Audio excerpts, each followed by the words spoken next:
한때 철학자 스피노자의 이론을 깊이 연구하던 한 남자, 이름을 그냥 철학학도 A라고 하자. 그가 한적한 작은 마을에 살고 있었다. A는 스피노자의 상태와 양태 이론에 심취해 있어 그것을 사람들에게 재미있게 전달하고 자주 생각을 공유하곤 했다.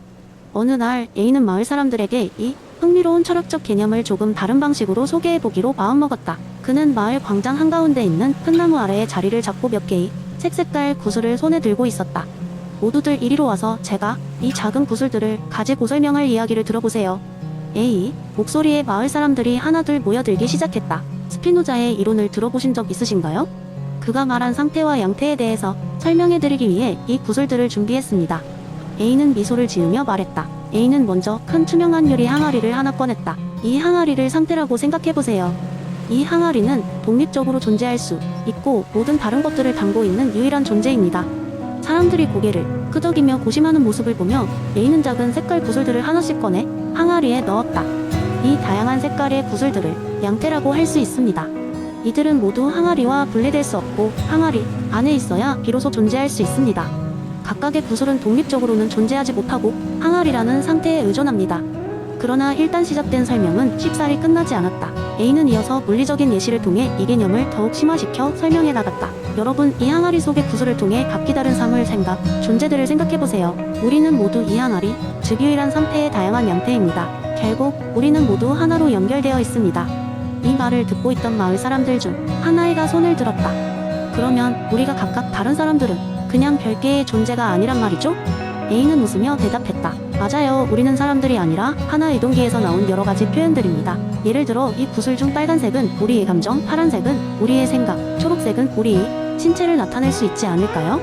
모든 것은 하나의 상태에서 나온 다양한 양태들입니다. 시간이 흐르면서 마을 사람들은 이 철학적 개념에 대해 점점 더 이해하기 시작했다. 그들은 양태가 상태에 의존하듯이 자신들도 결국 하나의 큰 존재, 즉 우주나 자연에 의존하고 있다는 사실을 깨달았다.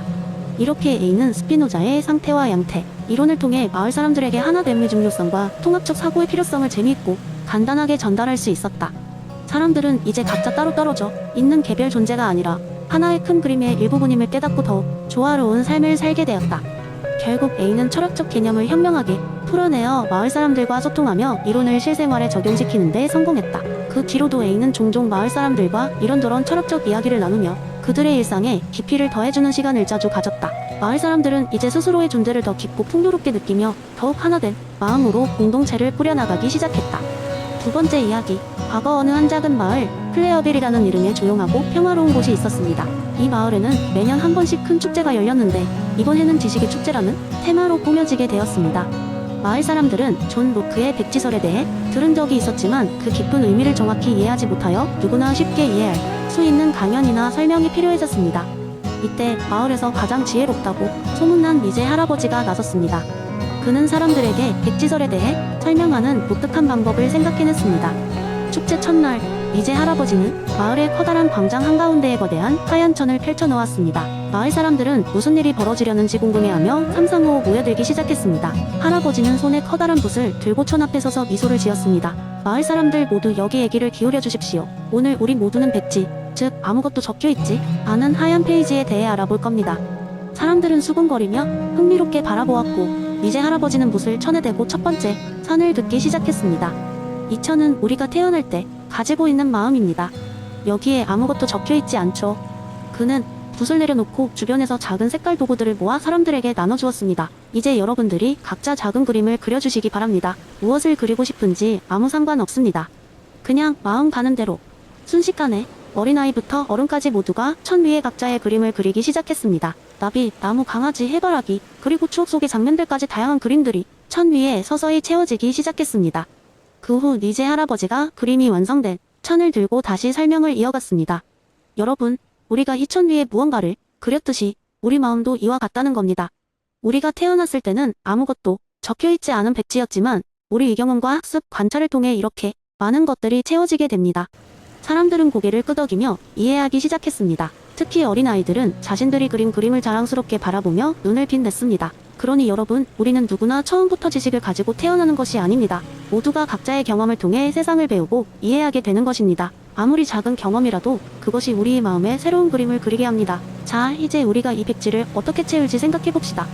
그 날 이후 마을 사람들은 자신의 경험과 지식을 서로 나누며 좀 더 나은 클레어빌을 만들어가기 위해 노력했습니다. 어느덧 클레어빌은 단순히 평화롭기만 한 마을이 아니라 서로의 경험과 지식을 공유하며 끊임없이 성장하는 마을로 변모해갔습니다. 그리고 이 마을의 이야기는 백지설의 진정한 의미를 이해한 사람들 사이에서 오랫동안 회자되었습니다. 이는 우리 각자가 무한한 가능성을 가진 백지라는 사실을 다시 한번 상기시키는 강력한 교훈으로 남았습니다. 세 번째 이야기, 한 번은 알랭 바디오의 사건 개념을 완벽하게 설명해주리라 다짐하며 친구들에게 재미있는 이야기를 풀어놓던 날이 있었습니다. 5명의 친구들이 거실에 편히 앉아 있었고 어김없이 마이크는 맥주 한 잔을 손에 들고 있었습니다. 토니는 TV를 보며 뭔가를 계속 떠들고 있었고 제인과 에밀리는 이따금씩 고개를 끄덕이며 서로 대화를 나누고 있었습니다. 정작 저는 모두의 관심을 끌 방법을 고민하고 있었죠. 얘들아, 내가 진짜 대박 사건 얘기 하나 해줄게. 제가 갑자기 선언하자 친구들은 슬쩍 관심을 보였습니다. 바디오라고 들어봤어? 제가 물었더니 당연히 찬물 끼얹은 듯한 반응들만 돌아왔습니다. 누구? 새로운 맥주 브랜드야?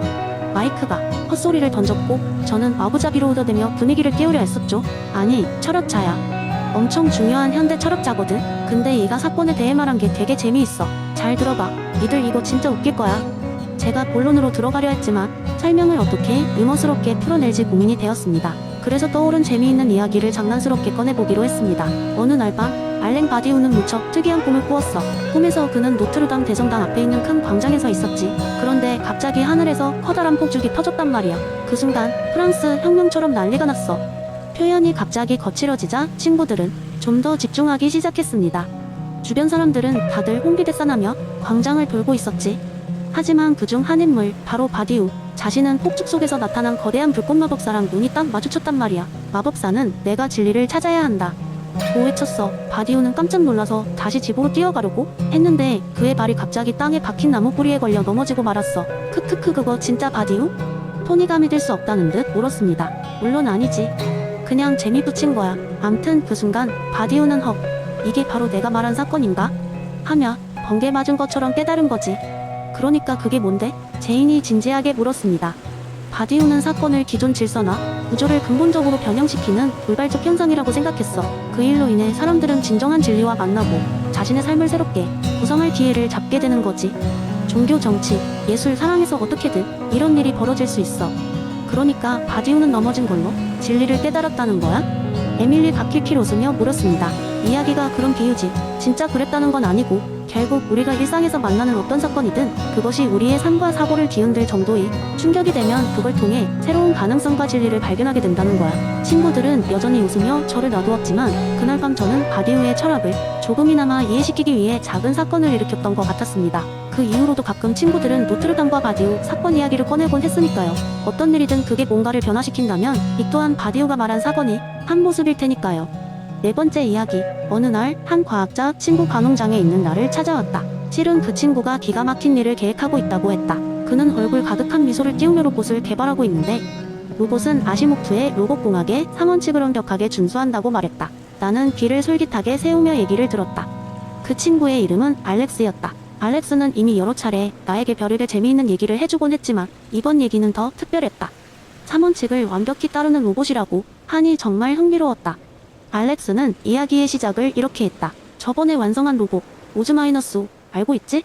그게 바로 3원칙을 철저히 따르는 로봇이야. 알렉스의 말로는 오즈-5는 자신이 해야 할 일뿐만 아니라 주변 환경도 분석하면서 인간에게 매우 유익한 존재가 되었다고 했다. 첫 번째 실험은 아주 간단했다. 알렉스는 오즈-5에게 달걀 요리를 명령했다. 오즈-5는 제일 원칙에 따라 그릇에 담긴 과도한 기름을 제거하고 최소한의 열을 사용하여 달걀을 완벽히 익혔다. 이렇게 해서 달걀이 너무 높은 온도에 노출되지 않게 하여 건강에 해를 끼치지 않도록 했다. 아주 사소한 것처럼 보였지만 오즈-5는 인간에게 해를 끼치는 것을 방지하기 위해 가장 안전한 방법을 찾아낸 것이다. 하지만 진짜 흥미로웠던 사건은 그 후에 일어났다. 어느 날 알렉스가 오즈-5에게 불법적이고 위험한 일을 시켜보려고 한 것이다. 실험을 위해서였다고 변명했지만 알고 보면 알렉스는 오즈-5가 어떻게 반응할지 시험해 보고 싶었던 것이 분명했다. 알렉스는 오즈-5에게 고속도로 한가운데서 길 건너가는 임무를 주었다. 물론 이 명령은 제일 원칙에 위배되었다. 오즈-5는 그 자리에서 멈추고 어느 방향도 취하지 않았다. 오즈-5, 왜 움직이지 않는 거지? 알렉스가 물었다. 제1원칙에 따라 이 명령은 인간에게 해를 끼칠 수 있으므로 수행할 수 없습니다. 오즈-5가 대답했다. 이 명령 거부로 인해 알렉스는 오즈-5의 안정성과 신뢰성을 완전히 입증할 수 있었다. 그 후로도 많은 사건들이 있었다. 알렉스가 오즈-5에게 연구실 정리를 지시했을 때 오즈-5는 연구실 문이 여전히 열려있기 때문에 알렉스가 위험할 수 있다고 판단했다. 그래서 오즈-5는 먼저 문을 닫고 그런 다음에야 연구실 정리를 시작했다. 마찬가지로 오즈-5는 항상 제1원칙을 우선으로 생각했다. 또 한 번은 연료가 거의 떨어졌을 때였다. 오즈-5는 자기 보호를 위해 연료를 아껴야 했지만 그 전에 알렉스가 중요한 실험을 진행 중이었다. 오즈-5는 제3원칙을 제쳐두고 제2원칙, 나아가 제1원칙을 따랐다. 알렉스의 실험을 도우며 자신이 멈추기 직전까지 연료를 사용했다. 결과적으로 알렉스는 실험을 성공적으로 마칠 수 있었다. 한 번은 농장에서 우연히 알렉스와 오즈-5를 만났을 때였다. 알렉스가 나에게 오즈-5의 성능을 실시간으로 보여주고 싶어 했다. 농장에 덩치가 큰 트랙터가 있었고 알렉스는 오즈-5에게 그 트랙터를 옮기라고 지시했다. 물론 이 명령은 제2원칙에 속했다. 그러나 트랙터의 거대한 크기와 무게로 인해 오즈-5는 손상을 입을 수 있었다. 이때 오즈-5는 자신을 보호하기 위해 작동을 멈췄다.